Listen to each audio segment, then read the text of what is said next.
In this example, we will use the traditional method to test the claim that the treatment group and placebo group come from populations with the same mean. So as always, let's start with the null hypothesis and the alternative hypothesis.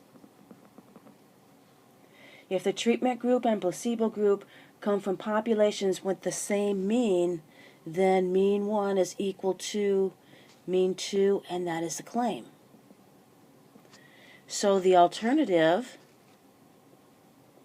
would be that mean 1 is not equal to mean 2. The next step is to find the test statistic.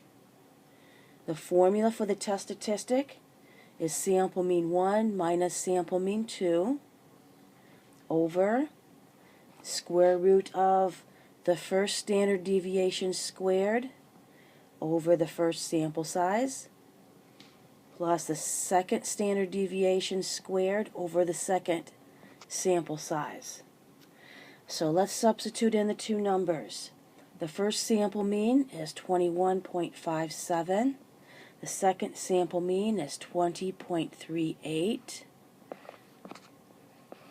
The first sample standard deviation is 3.87. Don't forget to square it.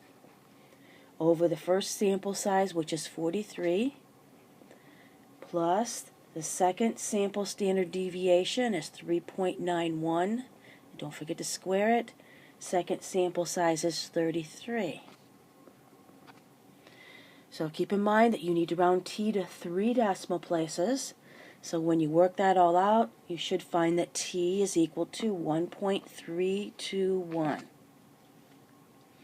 You can watch the following viewlet to learn how to find the test statistic on your calculator.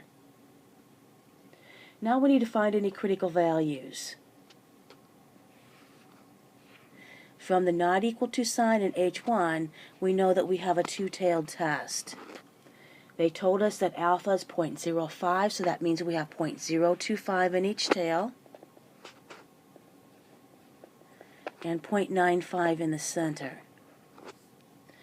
The smaller sample has a size of 33, so that means that the degrees of freedom is 32.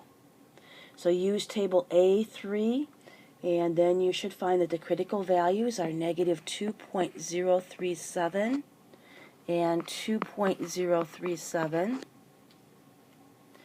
So the test statistic of 1.321 is between the critical values and not in either critical region.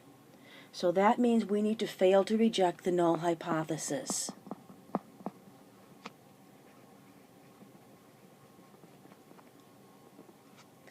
So our claim was with the null hypothesis, and we failed to reject the null hypothesis. So there is not sufficient evidence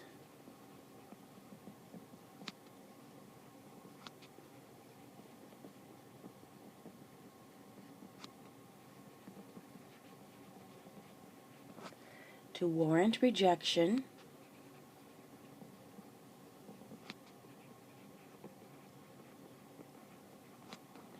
of the claim that mean 1 is equal to mean 2. There's one more question. What does the result of the hypothesis test suggest about this drug as a treatment for bipolar depression? Since we could not show that the means come from different populations, it does not appear that the treatment is effective.